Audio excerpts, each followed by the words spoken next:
చూద్దాం.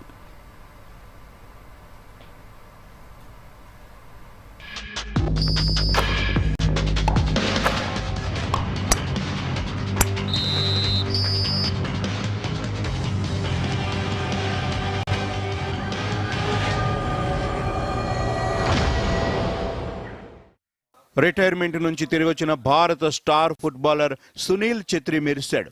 మాల్దీవులతో బుధవారం జరిగిన స్నేహపూర్వక మ్యాచ్లో ఛెత్రి చేసిన స్కోరుతో టీమిండియా 3-0తో విజయం సాధించింది. 35వ నిమిషంలో రాహుల్ బెకే గోల్తో భారత ఆధిక్యంలోకి వెళ్లగా ఆ ఆధిక్యాన్ని 66వ నిమిషంలో లిస్టన్ కొలాకో 2-0కు పెంచాడు. 77వ నిమిషంలో ఛెత్రి గోల్ సాధించాడు. Swiss open world tour super 300 badminton టోర్నమెంట్లో ప్రపంచ మాజీ నంబర్ 1 భారత అగ్రశ్రేణి ఆటగాడు కిడాంబి శ్రీకాంత్ శుభారంభం చేశాడు. బుధవారం జరిగిన పురుషుల సింగిల్స్ తొలి రౌండ్లో ప్రపంచ 49వ ర్యాంకర్ శ్రీకాంత్ 23-21, 23-21తో భారత్కి చెందిన ప్రపంచ 28వ ర్యాంకర్ హెచ్ఎస్ ప్రణయ్ను ఓడించి ప్రీ క్వార్టర్ ఫైనల్లోకి అడుగుపెట్టాడు. మహిళల సింగిల్స్లో భారత నంబర్ 1 ప్రపంచ మాజీ ఛాంపియన్ పివి సింధు 17-21, 19-21తో 39 నిమిషాల్లో ప్రపంచ 31వ ర్యాంకర్ డెన్మార్క్ క్రీడాకారిణి జూలీ జేకబ్సన్ చేతిలో అనూహ్యంగా ఓడిపోయింది.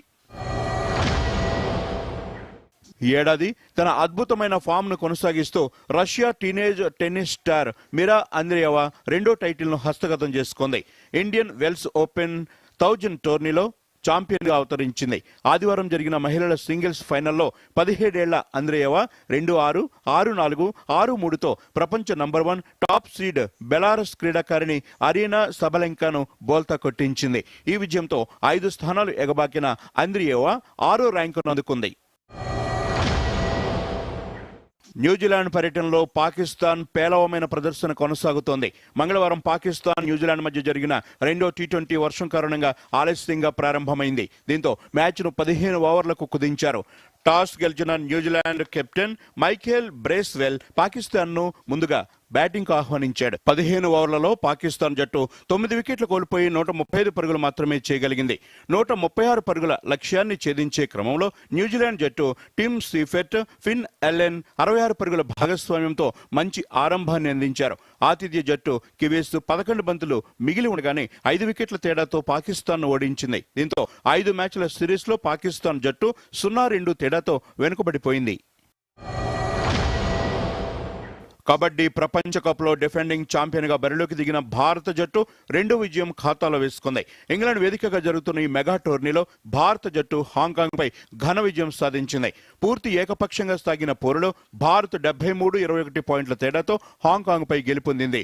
గ్రూప్ బిలో భాగంగా ఇటలీ, హాంకాంగ్పై విజయాలు సాధించిన టీమిండియా స్కాట్లాండ్తో పోరును డ్రా చేసుకుని గ్రూప్లో అగ్రస్థానంలో కొనసాగుతోంది. మరోవైపు మహిళల విభాగంలో ఆడిన 2 మ్యాచ్ల్లోనూ భారత మహిళల జట్టు విజయాలు సాధించింది. తొలి పోరులో వేల్స్ పై గెలిచిన భారత్ రెండో మ్యాచ్లో పోలాండ్ పై నెగ్గింది.